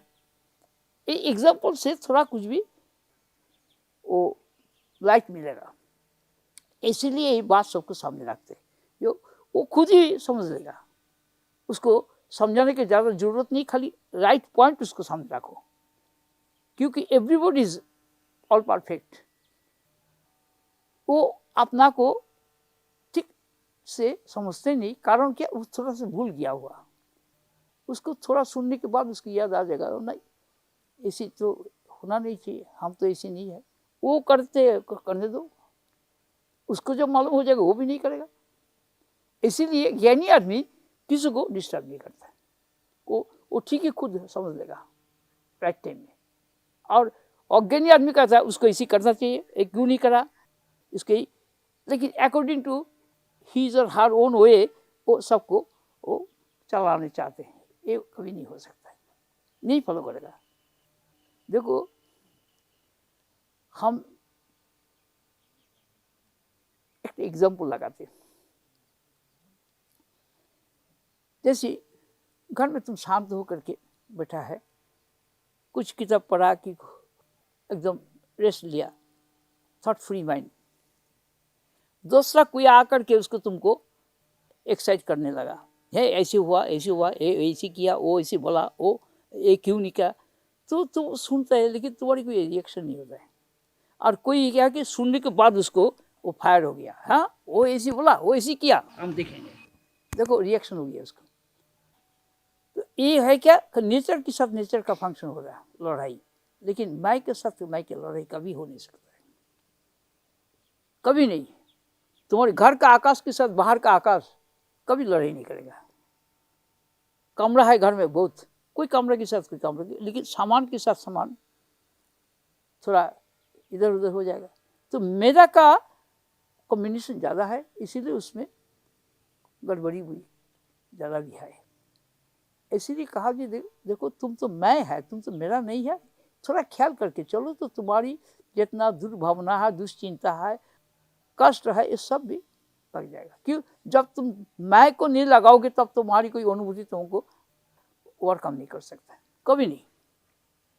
अब बाबा ठाकुर, हम अगर आपकी ज़िंदगी से इस चीज़ का उदाहरण पकड़ें तो हर चीज़ का जानकार होने के बावजूद शरीर के अंदर से जितनी भी चीज़ें हो रही हैं, कभी भी इनकी तरफ से ऐसा चीज़ नहीं हुआ ये क्यों हो रही हैं, क्यों नहीं हो रही हैं। शरीर के दोनों एंकल टूट गए, जानते थे पहले से सब कुछ, सारी घटना के सब कुछ के अवेयर हैं, क्योंकि मैं के साथ आइडेंटिफाइड हैं। मैं बिना मेरा नहीं है, तो मैं अगर एसेंस है, यानी गोल्ड के साथ अगर फुल आइडेंटिटी किसी का हो गया तो कोई भी गहना बनाओगे, गोल्ड को सबसे पहले पूरा जानकारी है या नहीं है गोल्ड को। तो ये जो मैं के साथ की पूर्ण आइडेंटिटी की वजह से शरीर के अंदर से जो भी कुछ घटना घट रही है वो मैं दृश्य के माफिक देख रहा है, उससे कोई विचलन या कोई तकलीफ या कोई चीज़ नहीं हो रही है।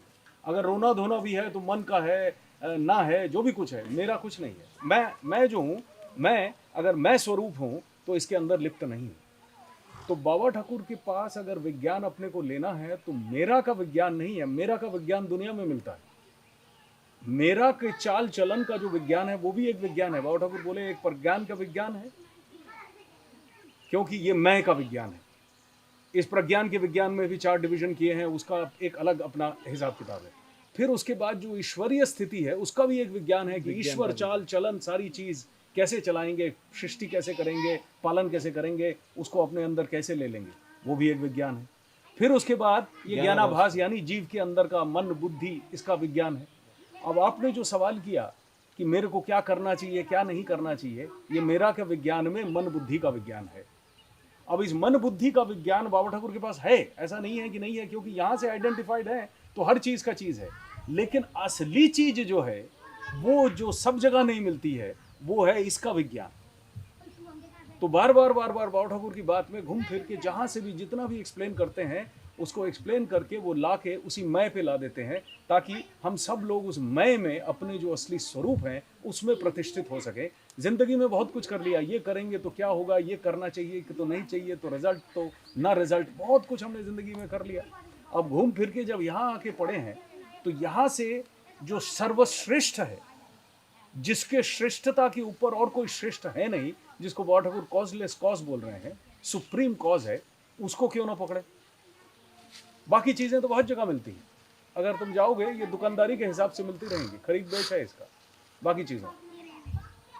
लेकिन ये जो मैं का विज्ञान है इसमें कोई खरीद बेच नहीं हो सकता है, और ये मैं का विज्ञान वही दे सकता है जो मैं में संपूर्ण रूप से प्रतिष्ठित है, जिसका मेरा खत्म हो गया है। मेरा का प्रभाव जब घटता है, बहुत कम है, तो वो ईश्वर की स्थिति है। लेकिन मेरा है, क्योंकि ईश्वर की जिम्मेवारी है इस दुनिया को बनाना, इस दुनिया को चलाना, इस दुनिया को फिर अपने अंदर वापस ले लेना, फिर समय आने पे फिर इस दुनिया को बनाना, फिर इसको चलाना, फिर इसको वापस ले लेना। लेकिन मैं का ये कुछ फंक्शन नहीं है। ईश्वर भी जब इनकारनेट होके आते हैं तो इस मैं को व्यवहार करके ही जो कुछ लीला है सब कुछ करते हैं। मैं के बगैर कोई लीला नहीं कर सकती, कोई नहीं हो सकती है। अब ये मेरे ऊपर है कि मैं ये ईश्वरीय जो यूनिवर्स है, इस यूनिवर्स के विज्ञान को लूं, या मैं अपना जो असली स्वरूप है, जिस स्वरूप के अंदर कोई विकार नहीं है, कोई कष्ट नहीं है, कोई दुख नहीं है, कोई उतार नहीं है, कोई चढ़ाव नहीं है, कुछ नहीं है, सिर्फ मैं ही मैं है, मैं ही मैं है। अगर तुम्हें याद हो गाइड पिक्चर में जब पिक्चर खत्म होती है तो देवानंद साधु बन गए, और साधु बन के एंड में शरीर त्यागने से पहले उसके मुंह से ये डायलॉग निकलता है कि न दीन है, न दुनिया है, न पेड़ है, न पौधे हैं, न पशु है, न पक्षी हैं, सिर्फ मैं ही मैं हूँ, मैं ही मैं हूँ, मैं ही मैं हूँ। तो ये जो मैं का विज्ञान है, मैंने देवानंद से पूछा था कि ये डायलॉग आपको कहाँ से मिला, तो उसको कुछ नहीं पता, वो एक्टर है। उसने बोला मेरा भाई गोल्डी ने कहीं से लिया होगा, गीता का डायलॉग होगा, ऐसा बोला, उसको पता नहीं। लेकिन मेरे को भी उस वक्त समझ नहीं था ये मैं ही मैं हूँ, मैं ही मैं हूँ, क्या मतलब बोल रहे हैं, क्या चीज़ है। ये बाबा ठाकुर के पास आए, यही है श्रुति विद्या। अब मैं अपने असली स्वरूप के बारे में किताब पढ़ूं, कुछ भी पढ़ूं, ये मुझे एक असली स्वरूप में प्रतिष्ठित जो है, परिपूर्ण रूप से प्रतिष्ठित है, जो कहता है कि मैं सब कुछ छोड़ सकता हूं, लेकिन अपने मैं को कैसे छोड़ूं। और हमारा उल्टा है कि हमने मैं को छोड़ के सब कुछ को ग्रहण कर लिया, और सब कुछ भी ग्रहण नहीं कर सकते। सब कुछ ग्रहण करता है ईश्वर, हम वो पार्ट ग्रहण करते हैं, पार्ट ग्रहण नहीं कर सकते। वो जो इसके बहाने एक बाबा ठाकुर ने कहानी बताई थी, वो मन में आ रही है। राजा का एक जन्मदिन रहता है और उसमें एक पगला जाता है, तो हर जगह पे ऐसा एक बोर्ड लिखा हुआ रहता है कि जो भी इंसान जिस चीज़ को छुएगा वो चीज़ उसकी हो जाएगी। तो वो पगला देखता है सब, वो पूछता है, वहाँ पे सैनिक रहते हैं द्वारपाल, तो वाकई जिस चीज़ को छू वो चीज़ मेरी हो गई। सही बोल रहे हो, ठीक है। ऐसे घूमते घूमते वो सिंहासन के करीब आता है, और राजा को करीब जाके राजा को ही छू लेता है पूरा और चला जाता है। तो उसके पीछे राजा भी गया, तो राजा के पीछे सब प्रजा, सैन्य दल भार सब कुछ गया। तो इसके ऊपर बाबा ठाकुर बोले कि हम जो खंड के पीछे पीछे क्यों ना हम अखंड को ही पकड़े, अपने स्वरूप को ही हम पकड़ना चाहिए। और दुनिया के बाकी लोगों ने जाके, किसी ने खेती ली, किसी ने बाड़ी ली, किसी ने महल लिया, किसी ने ये लिया, किसी ने वो लिया, उसने जाके सबके मालिक को पकड़ लिया। वो बोले सब खेती बाड़ी महल मूल सब कुछ आ गया। मतलब एक उदाहरण है समझने के इंडिकेशन है, कुछ नहीं। अब हम लोग घूम फिर के अपनी बहुत जिंदगियां बिता बतू के सब कुछ कर करा के यहाँ आके पड़े हैं। अब हम अगर खंड मांगे तो खंड भी है, अखंड में खंड भी है। भाई अखंड के बगैर खंड नहीं है, हाँ, लेकिन हम क्या लें ये हमारे ऊपर है। यहाँ से सिर्फ एक लाइट दिया जा रहा है, कंटिन्यूअसली एक ही लाइट, बेकॉन लाइट जिसको बोलते हैं बाबा ठाकुर, ये दिया जा रहा है। अब मेरी मर्जी है कि मैं लाइट में रहूं या मैं लाइट में ना रहूं। एक कंटिन्यूअस लाइट का फ्लो है। ये कभी नहीं बोलने आएंगे कि तुमने ऐसा क्यों किया, वैसा क्यों किया, वैसा क्यों नहीं किया। ये सिर्फ एक लाइट दिए जा रहे हैं, और लाइट के खातिर से मैं अगर अपने पूर्ण स्वरूप में प्रतिष्ठित होना चाहता हूं, जिस प्रतिष्ठा से मेरे जिंदगी के हर प्रश्नों का जवाब हो जाएगा, हर दुख निवारण हो जाएंगे, जितनी भी मेरे उतार चढ़ाव है जिंदगी की, सब एक समता की स्थिति में आ जाएगी। इस लाइट को मैं लूं या मैं ऐसा लाइट लूं जो अभी थोड़ी देर के लिए है और थोड़ी देर के लिए नहीं है, तो ये मेरे ऊपर है कि मैं क्या लूं। यानी घर की खिड़की कितनी बड़ी करनी है, कितनी छोटी करनी है, वो अपने ऊपर है। मैं मुक्त आसमान में रहूं। इसमें भी एक बात भी ही है, हम डेस्टिनी मानते, हर आदमी, कोई नहीं मानते, लेकिन डेस्टिनी को हम बना सकते हैं नया ढंग से। ये भी डेस्टिनी को डेस्टिनी होता है, डेस्टिनी को डेस्टिनी हो सकता है। ये होता है कैसे, ग्रेटर पावर के साथ जब हम बन गया, तो हमारी जो कुछ सृष्टि हो ग्रेटर ही बनेगा, स्मॉल आर्ट नहीं रहेगा। तो इसीलिए हमारी जीवन में हर चीज़ का पॉसिबिलिटी रहता है। बड़ा मजे का बात है, बहुत मजे का बात बोले बाबा। डेस्टिनी का लेवल आता है ईश्वर की स्थिति में, यानी मैं का फर्स्ट रिफ्लेक्शन पे ईश्वर आए, ईश्वर के बाद से सारा डेस्टिनी खेल शुरू हुआ, cause and effect, cause and effect. जब हम ईश्वर के कॉज पे चले गए तो हम डेस्टिनी के भी मालिक हो गए। तो डेस्टिनी के डेस्टिनी तब खेला, यही बोल रहे हैं, यही बोल रहे हैं, are there, We are there. somehow we have forgotten our true nature। यही बार बार याद करवा रहे हैं कि तुम अपने आप को मत समझो कि मैं सूक्ष्म हूं, मैं जीव हूं, मैं परेशान हूं, मैं दुखी हूं, मुझे ये करना चाहिए, नहीं करना चाहिए, ये सब नेचर का काम है। हम एक भावना कर सकते थे, वो भावना क्यों नहीं करेगा? जैसे बाबा ठाकुर छोटे से हम एक ये शब्द भाव में क्यों कहते नहीं हैं कर कि जीवन सकते? जीवन न जीवन, आमी जीव नहीं, मैं जीव नहीं हूँ। ना जीवो ना जीवो ना जीवो, ये सारी चीज जो बाबा ठाकुर बताते हैं, ये सारी चीज इसलिए बताते हैं कि हम लोग देखो, ये नव जीवो क्या बोल रहे हैं बाबा? जीवन न जीवन न जीवन, ये जो शब्द हम लोग कहते हैं जीवन, जीवन तो तुम इसके बारे में बोलते नव रहो, जीवो का बोलते कोई रहो, गाना जीवन। था। नहीं नहीं, बाबा ठाकुर बोल रहे हैं, बोलो जीवन जीवन जीवन जीवन, बोलो, उसको फिर रिपीट देखो करो, क्या आ जाए। जीवन न जीवन न जीवन न, नहीं हूँ मैं जीव कभी, नहीं हूँ मैं गुणबद्ध, शुद्ध बुद्ध मुक्त हूँ मैं, नित्य पूर्ण सदा शिव, नाही हूँ मैं जीव कभी, नाही हूँ मैं गुणबद्ध। ईश्वर आत्मा ब्रह्म हूँ मैं, ईश्वर आत्मा ब्रह्म हूँ मैं, भूमाय अखंड सच्चिदानंद प्रेम घन, सत सिद्ध सत स्फूर्त, नहीं हूँ मैं जीव कभी। हम तो जीव नहीं, लेकिन जीव हमारी अपीयरेंस है, जीव है मेरा अपीयरेंस। देखो, तुम्हारी बॉडी तुम नहीं है, तुम चेतन स्वरूप। जब तुम सो जाते तुम्हारी बॉडी पर रहते, बॉडी के साथ कोई संबंध रहते ही नहीं। हाँ, कहाँ जाते हैं? फिर बॉडी के साथ भी तुम्हारी एक आभास भी आ जाता है, कुछ हम रिफ्लेक्शन आता है, उससे काम चलता है। लेकिन हम विटनेस रूप में बीच में हर आदमी का मैं, जैसे आकाश हर चीज़ में लगा हुआ है। घर में तुम कमरा बनाया, उसमें कमरा का अंदर में तुम एक अलमीरा बनाया, उसमें भी एक पेटी रखा, पेटी का अंदर में थोड़ा एक पेटी रखा, उसको अंदर में एक छोटे एक पेटी में हीरा का कोई ऑर्नामेंट रखा। तो कितना कवरिंग है, हर कवरिंग में आकाश है, लेकिन आकाश का कोई नुकसान नहीं हुआ।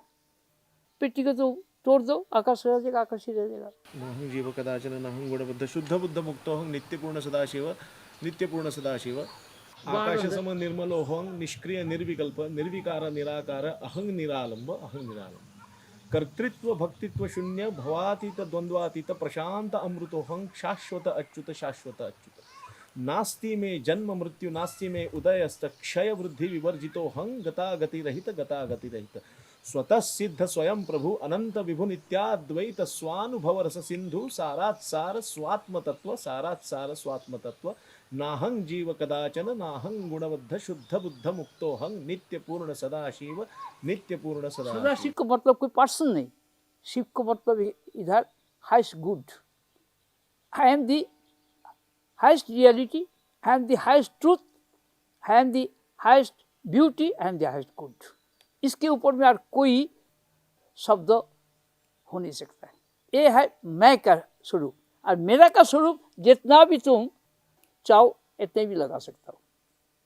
गौर बस ठाकुर मेरा देखो, के ऊपर जरा एक्सप्लेन करेंगे। मेरा के ऊपर तो जितना भी गुड्डू का क्लैरिटी हो जाएगा कि मैं के बगैर मेरा कैसे नहीं है और मेरा ये का खेल क्या दोनों है। साथ में चलता है। जैसे तुम्हारी शरीर है, शरीर में तुम शरीर तो एक कोटिंग है, एक गारमेंट है, उसके ऊपर में हम लोग कितना भी और एक्स्ट्रा गारमेंट लगाए, लेकिन इसको कोई लाइफ, इसको भी एक ड्यूरेशन है, लेकिन इसको कोई सेंस नहीं है। हम जैसे इसको व्यवहार करेंगे ऐसे रहेगा। इसको हर प्रकार डिजाइन भी बना सकता है, हर प्रकार उसको नाम भी हो सकता है, उसका व्यवहार के वास्ते, लेकिन हमारे साथ इसको संबंध है अलग है, अब अभिन्न नहीं, भिन्न। शरीर से हम भिन्न है, लेकिन शरीर कम व्यवहार करता है। बात की है तुम्हारी एक मौका मिले एक सुनने के लिए, क्योंकि तुम इस सुनने के बाद तुम्हारी अंदाज भी हो जाएगा, अरे ये तो हम कभी सोचा भी नहीं, ये तो कभी भावना नहीं किया, ये तो विचार नहीं किया, लेकिन ये बात तो बढ़िया है, उससे अच्छा है। वो आप ही आप तुम्हारी अंदर में एक खेल करेगा। सेट हो जाए।